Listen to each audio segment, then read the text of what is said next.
지난 시간에 요나가 어떠한 모습으로 하나님의 말씀을 거절하고 거부하였는지 말씀을 드렸습니다. 그렇게 봐야 마치 손오공이 뭐 부처님 손바닥 안에 있다고 이야기하는 것처럼 우리 어떠한 인생도 하나님의 손길을 벗어날 수 있는 것은 없다라는 것을 우리는 룻기의 강의 시간을 통하여서도 많이 배웠습니다. 그런 것을 하나님의 섭리라고 이야기하는데, 여전히 하나님은 우리를 계획하시고 우리를 부르시고 또 부르신 가운데 하나님의 뜻대로 자꾸 살아갈 수 있도록 우리를 변화시켜 나가신다는 것입니다. 요나라는 인물 자체가 구약에서 굉장히 독특한 인물이지 않겠습니까? 물론 구약에는 여러 거짓 선지자들이 많이 나옵니다. 이번 주에 우리가 총회에서 정한 2단 경계주일로 우리가 지키고 있지만, 우리는 늘 일상 가운데 입만 열면 마치 우리는 거짓을 일삼는 자들인 것처럼 우리 안에도 거짓됨이 많지만, 그런 하나님의 말씀을 맡은 자들이, 그 가운데 선지자들이 거짓 선지자가 있다는 사실 또한 성경에 뚜렷이 우리에게 말씀해 주는 게 있을 수 있다라는 것이죠. 하나님의 말씀이 임하더라도 오늘의 요나처럼 거부하는 자가 있을 것이고, 또 그것을 자기의 좋아하는 해석대로 받아들이고 그렇게 살아가는 그런 인생이 된다면, 하나님의 말씀이 임하고 하나님의 말씀을 전할 수 있는 놀라운 특권 가운데 우리를 불러주심도 감사한데, 그런 것들 우리가 말씀대로 살아가지 못할 때 우리는 결국 마치 거짓 선지자의 그 말로 이렇게 치닫는 것처럼 우리의 인생도 엉망진창이 될 수 있다라는 것을 잘 보여주는 인물 또한 이 요나가 아닌가라는 생각들을 해보게 됩니다. 그럼에도 불구하고 하나님께서는 그를 가만히 놓아두지 않는다는 것이 큰 은혜가 아닌가 싶습니다. 지난 시간에 우리가 하나님이 어떠하신 하나님인가, 굳이 지난 시간에 주제로 말씀을 드리면, 하나님은 추적하시는 하나님이십니다.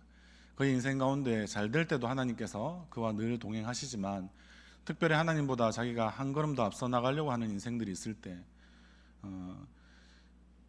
시편의 23편에 보면 다윗이 자신의 인생을 고백할 때 늘 그렇게 고백합니다.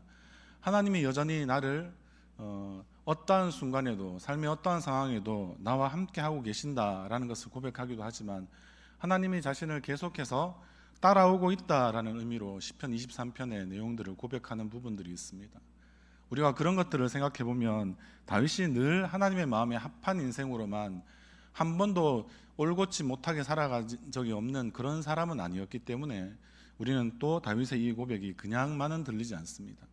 다윗은 도망자의 시절에는 하나님을 그냥 떠나서 살아가는 것이 자신의 인생 가운데는 전혀 담보할 것이 없는, 자신의 안전을 보호해 줄 것이 없는 것이기에 그때는 더 철저히 하나님 앞에 무릎 꿇었던 자였고, 하나님의 마음에 합한 그런 모습으로 살아갔던 자이지만, 그가 왕이 되었을 때는 그가 그러하지 못하다는 대표적인 상징적인 사건이 바세바를 범한 것 아니었겠습니까?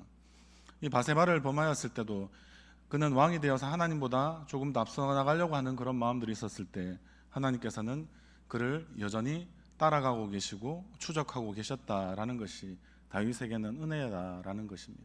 왜 그렇습니까? 서로 우리가 하나님과 계속해서 동행하고 동거하는 삶 가운데도 내가 하나님보다 앞설 때가 우리 인생 가운데는 반드시 있게 되기 때문에 그렇습니다. 특별히 청년의 때에는 우리 친구들이 훨씬 더 많이 그럴 것 같습니다. 저희 시절을 돌아보아도 마찬가지이고, 젊은 혈기에 우리가 무엇인가 다 이룰 수 있는 선택지가 많을수록 하나님께 묻기보다는, 하나님께 묻는 것보다는 내가 나름대로 갖고 있는 내 지식과 지혜를 바탕으로 내 총기를 의지하여서 내가 원함을 따라서 우리는 자꾸 결정하고 싶은 우리 안에 있는 육신의 소욕들이 있기 때문에 그렇습니다. 우리의 마음에 그런 소원을 쫓아가다 보면 우리가 하나님을 따라가야 하는데, 우리가 하나님을 따라가는 순종의 삶보다는 하나님보다 앞서는 삶을 우리는 즐겨하는 것이 우리가 의인된 죄인의 우리의 본질적인 모습이기 때문에 그렇습니다. 그러나 희망이 없는 것이 아닙니다.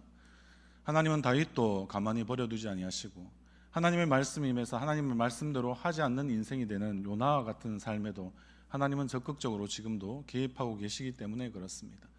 어떻게 보면 너무 엉뚱하기도 하고 너무 당돌하기도 하고 너무 대책 없는 인생같이 보이는 이 요나의 인생 가운데도 하나님은 그를 지금 찾아오고 계시고 그를 따라가고 있기 때문에 그렇습니다. 그래서 지난 시간에 우리가 배웠던 것이, 하나님께서는 니누에로 가야 하지만 다시스로 가는 그 배를 멈춰내기 위해서 하나님은 은혜의 도구로 폭풍까지도 사용하신다는 것입니다.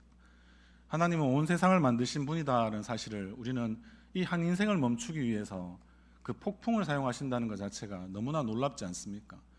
물론 마치 출애굽 때처럼 이 홍해를 건널 때 새벽에 동풍을 일으켜서 마치 물의 벽이 쌓아 올려서 그 홍해의 바닥을 마른 땅과 같이 건너가게 하신 그 출애굽의 하나님께서 여전히 지금 시퍼렇게 살아계시고 요나의 모든 행동을 달아보고 계시고 그리고 그를 추적하여서 결국에는 큰 바람을 내렸다라고 이야기하는 이 표현에서부터 볼 때 이것이 하나님께서는 얼마나 창 같은 무기를 마치 던져내시는 것처럼 그 인생을 멈추게 하기 위해서 하나님의 놀라운 능력이 지금 발휘되고 있다라는 것을 잘 보여준다는 것입니다.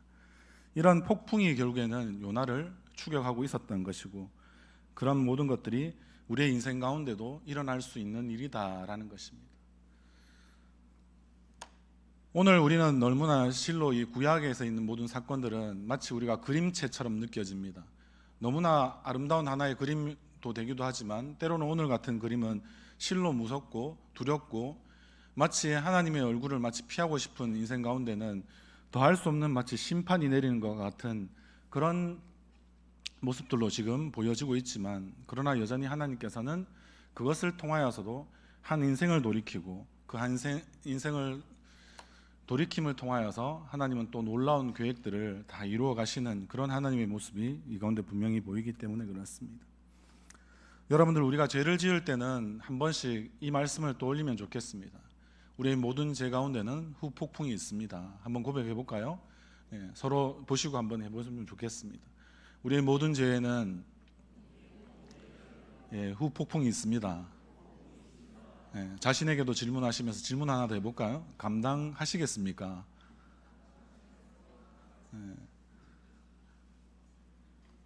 쉽지 않은 인생이죠, 우리에게. 그러나 하나님은 이 명령에 대한 요나의 이 불순종을 결국에는 즉각적이고도 아주 극적인 결과로서 지금 폭풍을 지금 몰아가고 계시는 겁니다. 여러분들 하나님 앞에 감당하시겠습니까? 이렇게 물어본 이유는 우리가 감당을 당연히 못하는 거겠죠.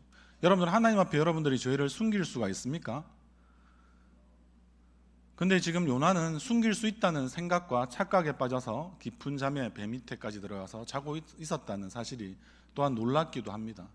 이 사람이 분명히 아마 이 이스라엘의 공동체 가운데 특히 북이스라엘에서는 꽤나 이름 있는 선지자로 그렇게 살았던 자라고 지난 시간에도 말씀을 드렸지 않습니까? 그런데도 선지자라도 하나님의 말씀이 우리 가운데 임했더라도 우리가 하나님의 말씀을 따라 살고자 싶어 하더라도 우리의 죄는 때로는 우리는 피할 수 없고 우리의 죄는 하나님 앞에 숨길 수 없다는 것이 인생의 또한 비극이자 그러나 폭풍 같은 하나님의 은혜가 있기 때문에 희극이 되는 것입니다. 민수기 32장 23절 말씀에는 그렇습니다. 너희 죄가 반드시 너희를 찾아낼 줄 알라 이렇게 말씀하고 계시는 것입니다. 이제 요나가 탄 배는 태풍 앞에 파산할 지경이 되었습니다. 인간으로서는 도저히 어떻게 할 수 없으니까 이제 오래된 이 배의 전문가들인 선장과 이 뱃사공들, 뱃사람들은 결국에는 이게 완전히 아마 배가 이제 깨어지는 상태가 되었지 않나라는 생각이 들 만큼 그러한 상황에 이르러서 자기 스스로 지금 엄청난 두려움 가운데 치닫게 되는 것입니다. 그래서 스스로 지금 한계 상황에 이렇게 부딪히게 된다는 것을 우리는 잘 볼 수 있습니다. 한계 상황 결국에는 무엇입니까? 전능하신 하나님, 어떠한 것도 쫓아내시고 포기하지 아니하시는 하나님, 이런 하나님은 정말 모든 것을 하실 수 있지만 우리는 모든 것을 할 수 없는 존재로 우리는 하나님 앞에 서 있는 자들이기 때문에 그렇습니다. 그러면 어떻게 해야 될까요? 우리 5절의 말씀 한번 같이 읽어보도록 하겠습니다. 시작.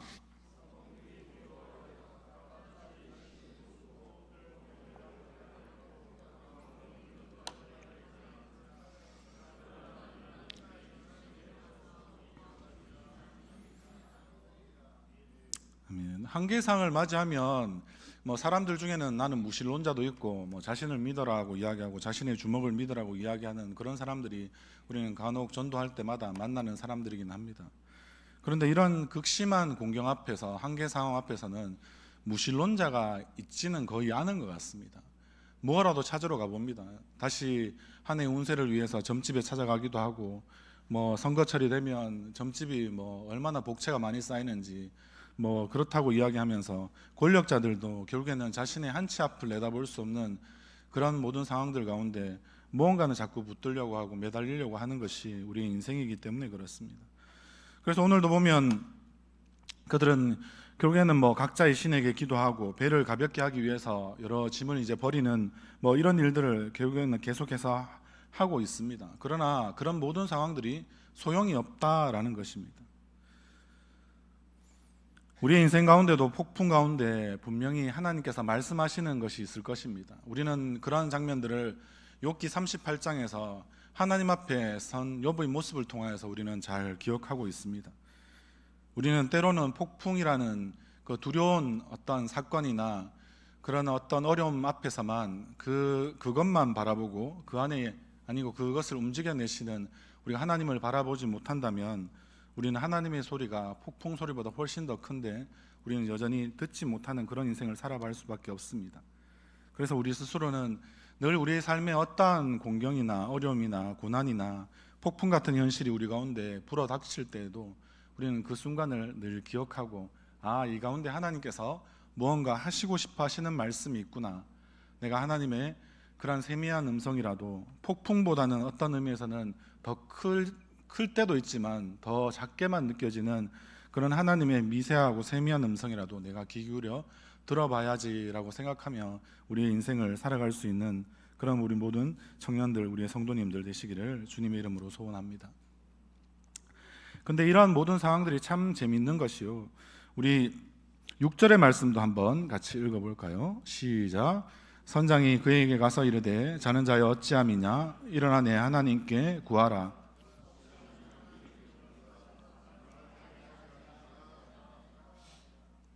아멘.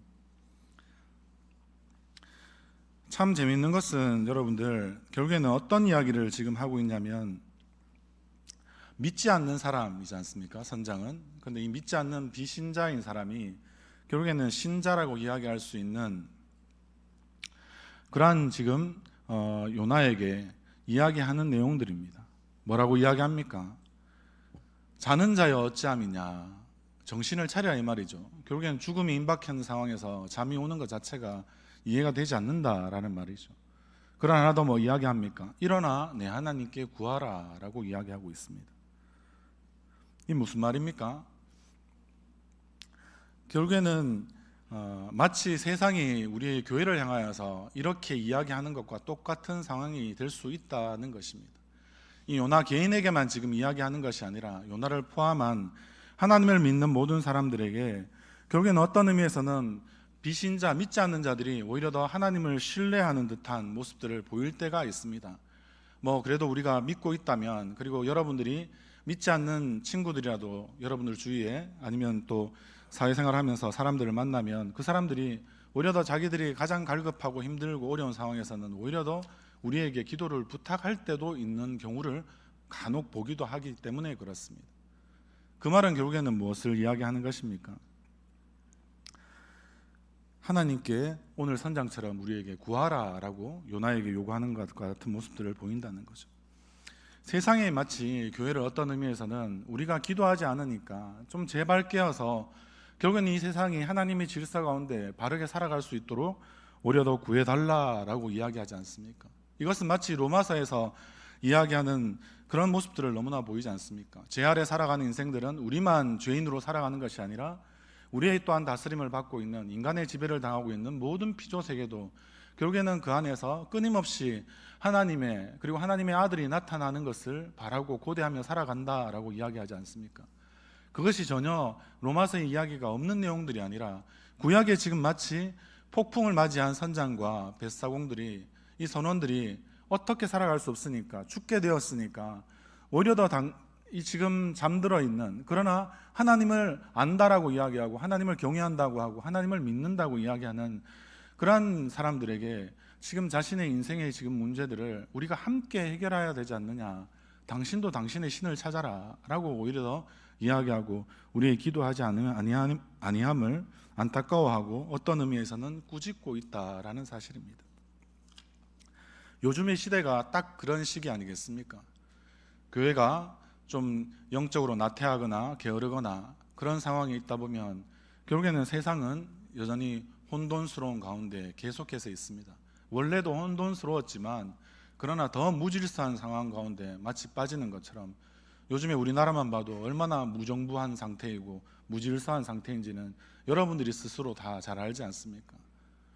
그래서 우리가 그냥 영적으로 우리는 좀 힘든 상황이어서 교회가 좀 기도하지 아니할 수도 있지 않습니까, 목사님? 이렇게 물어보는 사람들도 분명히 저는 있었습니다. 그러나 그거보다 더 중요한 것은 무엇입니까? 교회가 늘 깨어있지 못할 때 결국에는 이 세상을 흔들어서라도 하나님은 이 교회를 깨우시기를 원하는 마음이 있다라는 사실을 요즘 같은 시기에는 더 많이 우리가 깨달아 알게 되기 때문에 그렇습니다. 사랑하는 성도 여러분, 우리는 늘 기억해야 할 것이 이 세상과 교회가 한 배를 타고 있다는 사실들을 잊지 않으셨으면 좋겠습니다.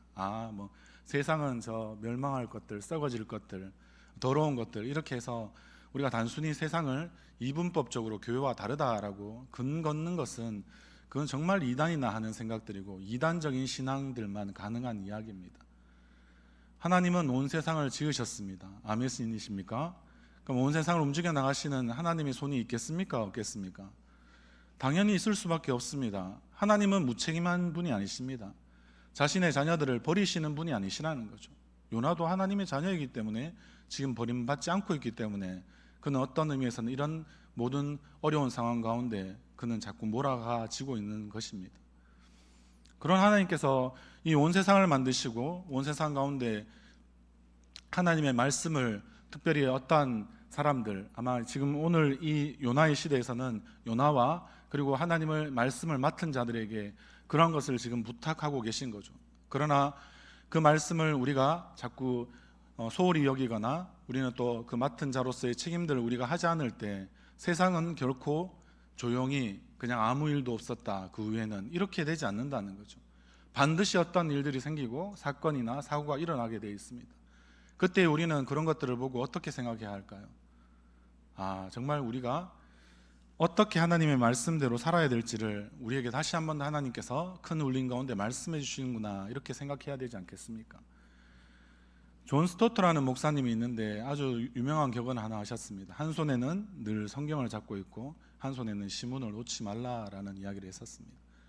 우리는 늘 하나님의 말씀이 적용되는 현장은 우리 자신을 포함한 세상 가운데 있다라는 사실을 여러분들이 잊지 않았으면 좋겠습니다. 여기 혹시 세상 가운데 살지 않고 늘 교회에만 계셨던 분이 있습니까? 목사인 저도 세상에 나가서 살다가 옵니다. 언제 살다가 오냐 이렇게 생각하시면 그건 따로 말씀을 드리겠지만 우리도 다 어떤 마치는 시간이 있으면 각 가정에 돌아가기도 하고요. 우리가 또 다른 어떤 목적이 있어서 특별한 일을 맡아서 할 때도 있고요. 그런 것들을 하다 보면 우리는 다 세상 가운데서 지내고 있는 것입니다. 특별히 성도님들은 더 세상 가운데서 지내야죠. 학교가 교회 안에 있는 거 아니지 않습니까? 교회 학교도 따로 있긴 하지만 우리는 배움을 또 세상 가운데서 그 학교에서 배우고 있습니다. 여러분들 어떻게 하나님 앞에 이렇게 귀한 예물들을 올려드리십니까? 열심히 여러분들이 일한 대가로서 받아서 있지 않습니까? 그 직장도 결국엔 다 세상 가운데 있는 것 아닙니까? 우리가 그래서 그 세상을 우리가 나갔을 때 하나님은 늘 주목하시는 자가 있는데 오늘 요나처럼 이 배를 타고 있었던 모든 사람들이 이 일을 겪은 이유가 뭐라고 생각하십니까? 요나 때문이죠. 이게 어떤 의미에서는 굉장히 질책성이 있는 발언이기도 하지만 그러나 또 이 배를 살려내고 구원받고 새롭게 하는 데 있어서는 또 요나 때문에 이 일이 모든 걸 가능하게 하신다라는 것이 오늘 우리가 말씀을 안 읽어봐도 결론이 그렇게 나지 않겠습니까?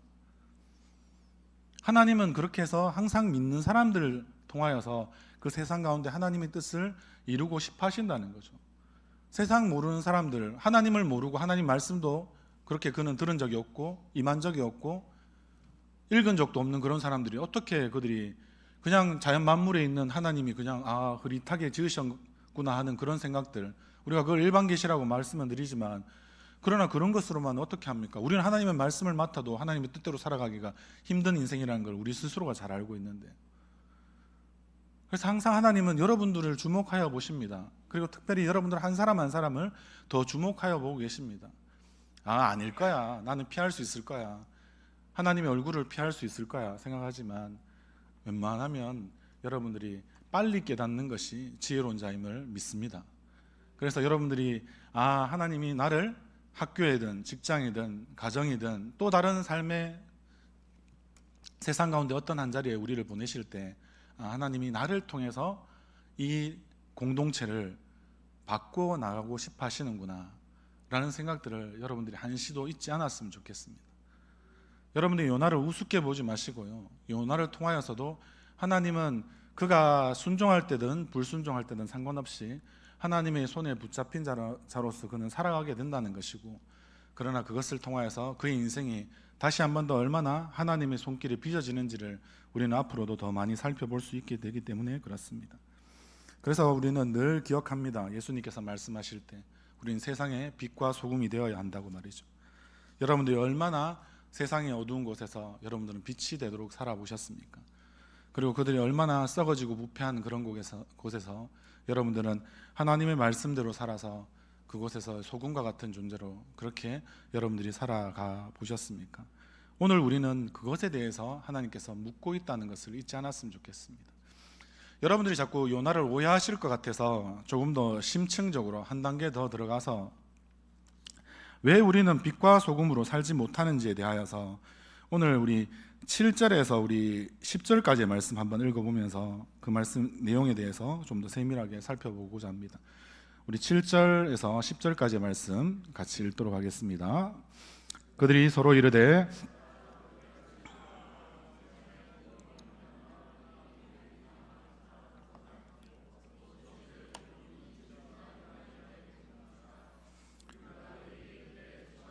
이 재앙이 누구 때문에 우리에게 임하였는가 말하라. 내 생업이 무엇이며 아니면 원민족이 속하고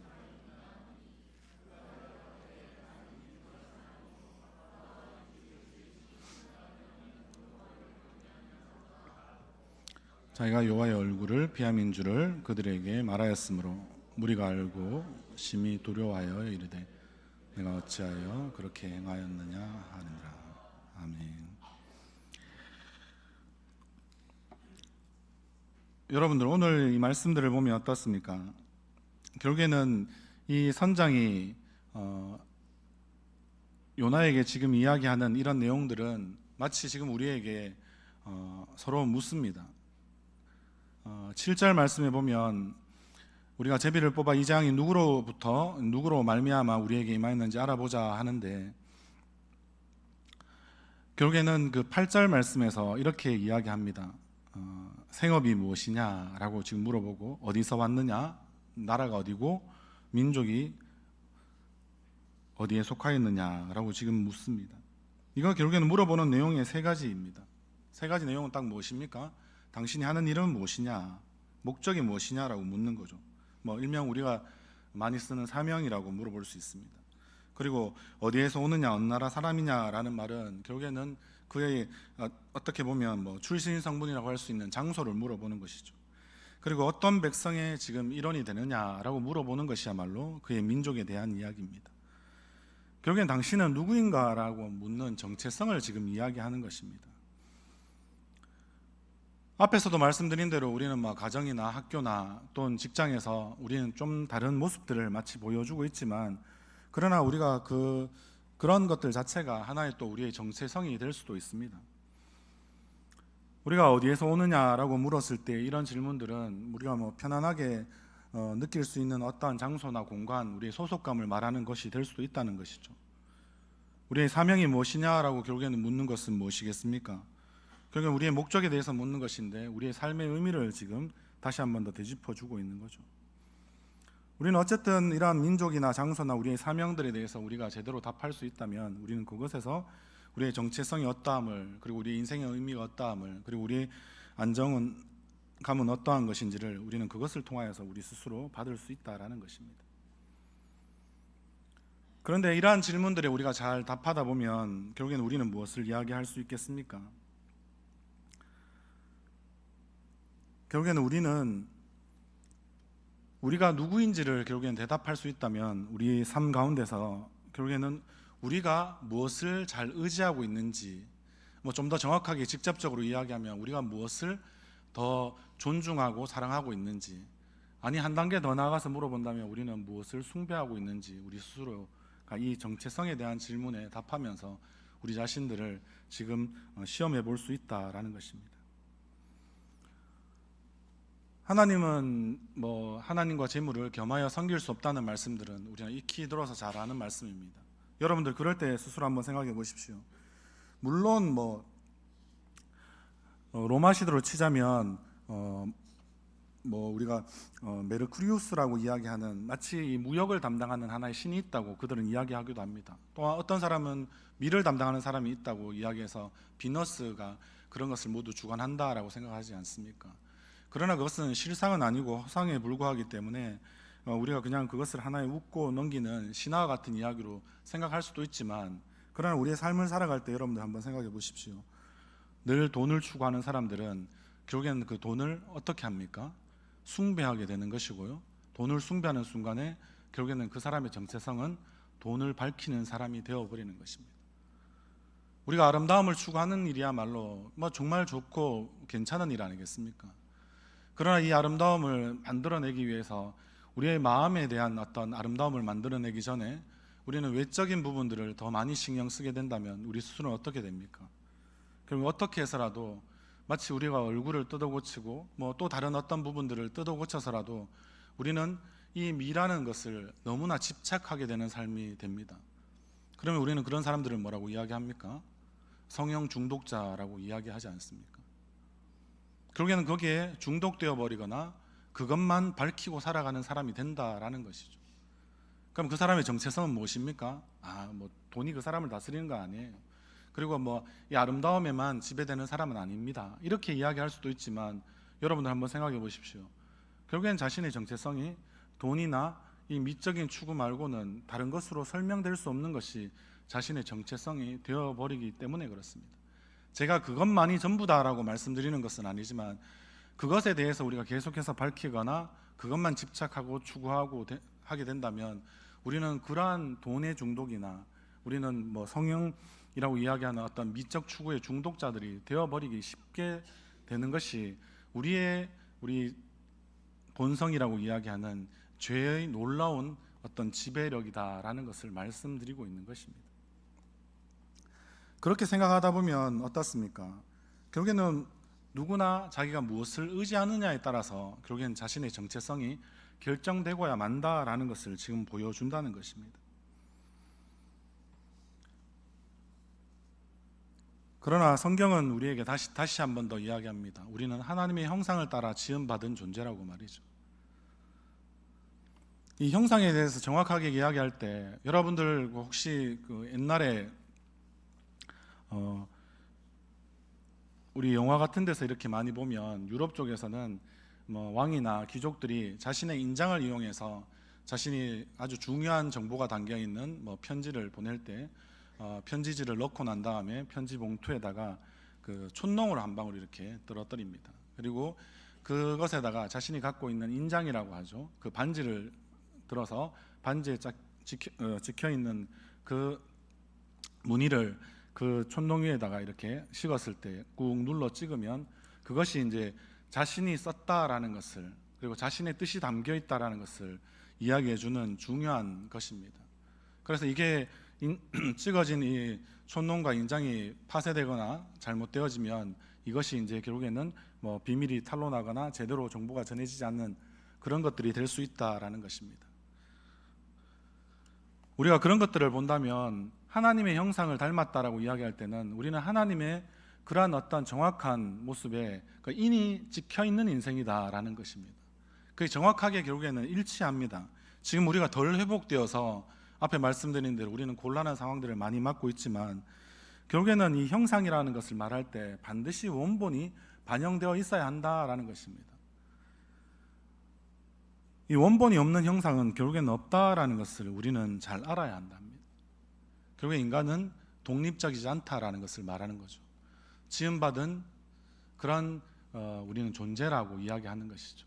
다른 말로 하면 하나님의 형상이니까 우리는 하나님의 것이라는 것이고, 하나님을 의지하지 않을 때 우리의 인생은 많은 혼란스러움과 곤란한 지경에 이르를 수밖에 없다라는 것입니다.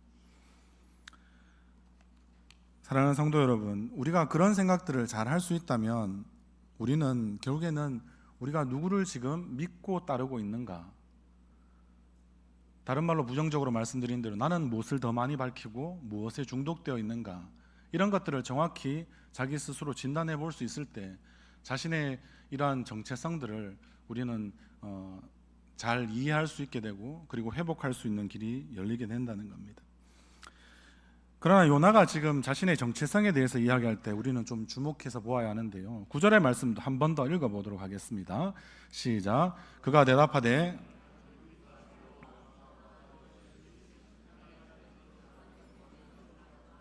아멘. 그가 지금 당신은 누구요? 라고 물었을 때 그가 제일 먼저 대답하는 게 무엇입니까? 히브리 사람이라고 먼저 대답하죠. 이것이 어떻게 보면 요나의 비극입니다. 그 다음에 뭐라고 이야기합니까? 하늘과 바다, 육지 이렇게 지으신 하늘의 하나님 여호와를 그는 경외하는 자다라고 이야기하지 않습니까? 그래서 우리는 이 대답 가운데서 요나가 왜 1절에 처음부터 하나님의 말씀을 거역했는지를 우리는 단번에 알아차릴 수 있는 힌트가 되는 것입니다. 그가 히브리 사람이라고 결국에는 이야기할 때 그가 생각하는 것은 무엇을 말하겠습니까? 한 성경학자는 이렇게 이야기합니다. 요나는 자신의 민족을 가장 먼저 밝히고 그 다음에 종교를 밝힌 것입니다. 그는 하나님만을 믿는다는 거죠. 그가 속한 민족이 자기 정체성에서 가장 중요한 부분이다라고 그렇게 우리는 추론해 볼 수 있다라고 이야기합니다. 다른 말로 하면 당신이 히브리 사람이라고 이야기하는 것은 자신이 여호와 하나님을 경외하는 것보다 더 중요하다라고 지금 이야기하는 것입니다. 그러니까 아수르라는 나라, 그리고 그 나라의 중심되는 도시였던 니느웨에 가서 복음을 전하라라고 이야기하고 하면 그게 하나님이 어떻게 지금 하실지가 뻔히 답이 보이니까 그는 그것이 싫은 것이라는 거죠. 그래서 거부하는 것이죠. 다른 말로 하면 그는 히브리 민족에 대한 충성이 하나님 말씀에 대한 충성보다 앞서 있다고 생각하는 겁니다. 우리는 그러면 신약에서 너무나 잘 아는 이런 인물에 딱 맞아떨어지는 인물이 있습니다. 누구입니까? 바울 같은 사람이죠. 바울은 자기가 믿는 유대교라고 하는 것이 얼마나 소중하고 그리고 그 율법을 지키는 것이 중요하고 라고 생각해서 지금 예수를 따르는 사람들을 죽여서라도 체포를 해서라도 결국에는 그는 자기가 믿는 이 유대교의 하나님을 더 늘 앞에 두었던 것이죠. 그에게는 기독교의 하나님은 늘 잘 모르는 존재이기도 하고, 그리고 아마 알았어도 아마 그때 당시에 그가 가지고 있는 지식으로는 하나님 핍박하던 예수님을 다메섹 도상에서 그가 만나지 않았더라면 그는 모든 것을 뒤집어낼 수 없었을 것입니다. 우리의 삶에 있어서도 마찬가지일 수 있습니다. 요나는 민족을 가장 소중하게 생각해서 지극히 지금 보면 민족주의자나 아니면 마치 그렇게 된 사람으로서 우리가 그를 손가락질할 수 있지만, 앞에 말씀드린 대로 우리의 삶 가운데 우리도 우리와 다르다는 이유만으로 다른 사람들을 우리는 차별했던 차별주의자가 우리는 얼마든지 될 수 있다는 것입니다.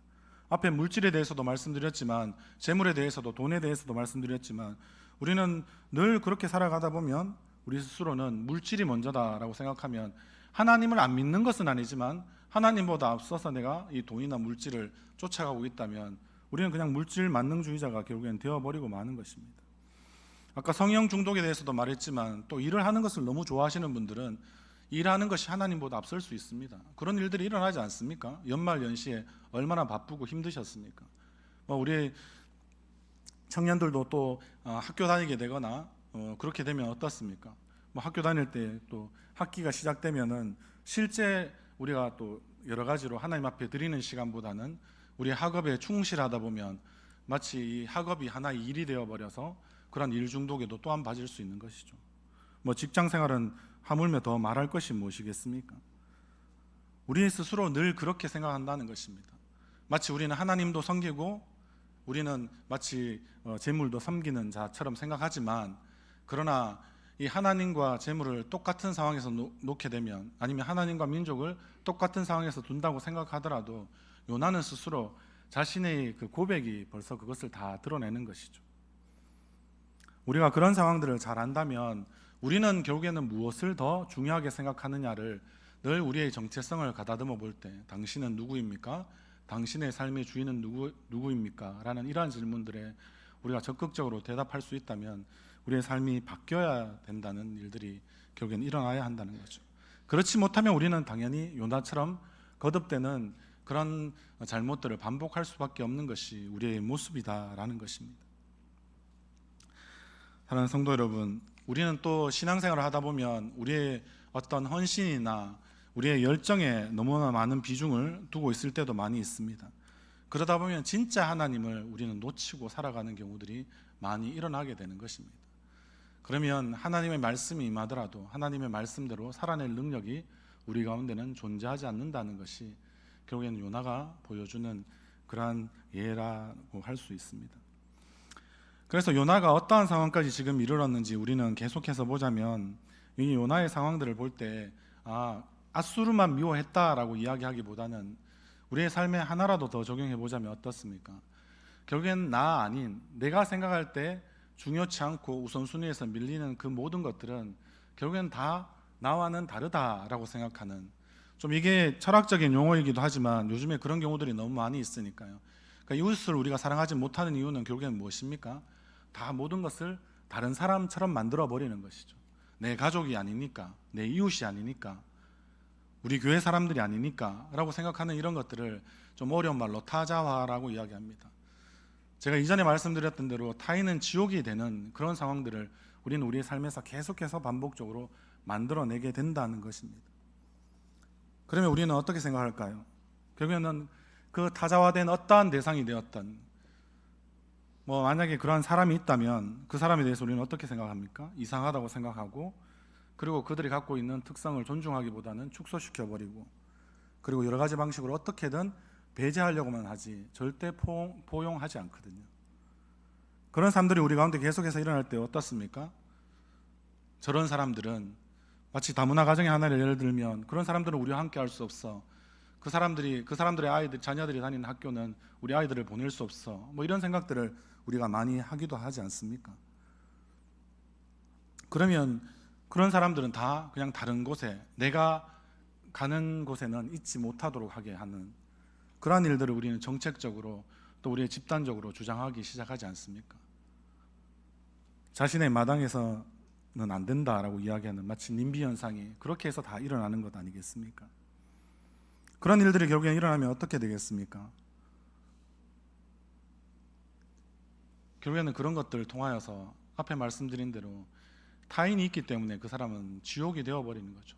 그 사람이 개선되거나 변화되거나 그의 마음이 넓어질 수 있거나, 그리고 하나님의 말씀이 또 다른 누군가에게는 이루어져서 더 아름다운 세상과 질서를 회복하는 그런 천국과 같은 세상에는 그런 사람들은 도저히 살아갈 수 없게 되는 것입니다. 우리도 여전히 우리의 삶의 순위에 있어서, 우리의 정체성에 있어서 그런 부분들을 잘 우리가 깨닫지 못하게 된다면 우리 스스로는 어떻게 될까요? 우리도 하나님의 자비와 사랑이 꼭 필요한 존재였다는 사실을 우리는 까마득하게 잊고 살아가는, 그러한 어떤 의미에는 불순종한 그런 우리는 그리스도인으로 설 수밖에 없는 것이 우리의 모습이 아니겠습니까? 여러분들, 포기하지 아니하시는 하나님의 자비와 사랑은 나에게도 필요하고, 그리고 내가 속한 어떤 공동체에서도 그 가운데 다 필요한 것입니다.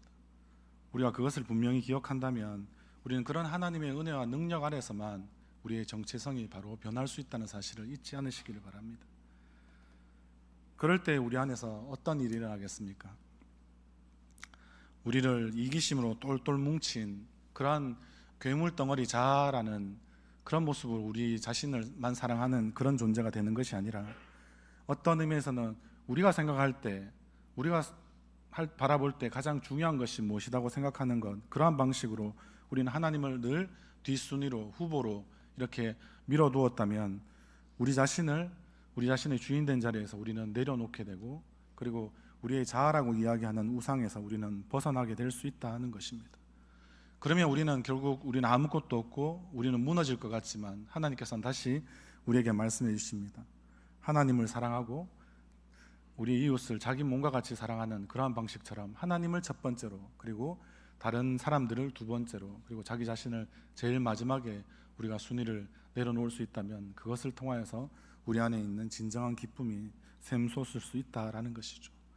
여러분들, 여전히 하나님은 우리 자신이 우리를 포기하더라도 하나님은 우리를 포기하지 않으십니다.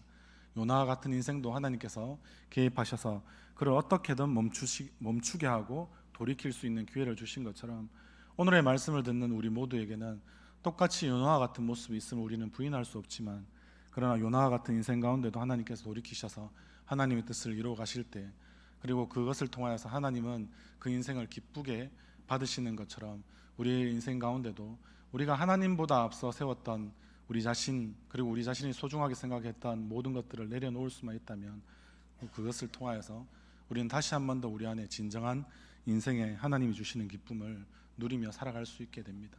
늘 하나님이 먼저가 되시고, 그리고 다른 사람들이 두 번째가 되시고, 그리고 맨 마지막이 자신이 되어서 그렇게 우리 모두를 사랑할 수 있는 그러한 사랑과 기쁨이 우리의 인생 가운데 늘 넘치기를 주님의 이름으로 소원합니다.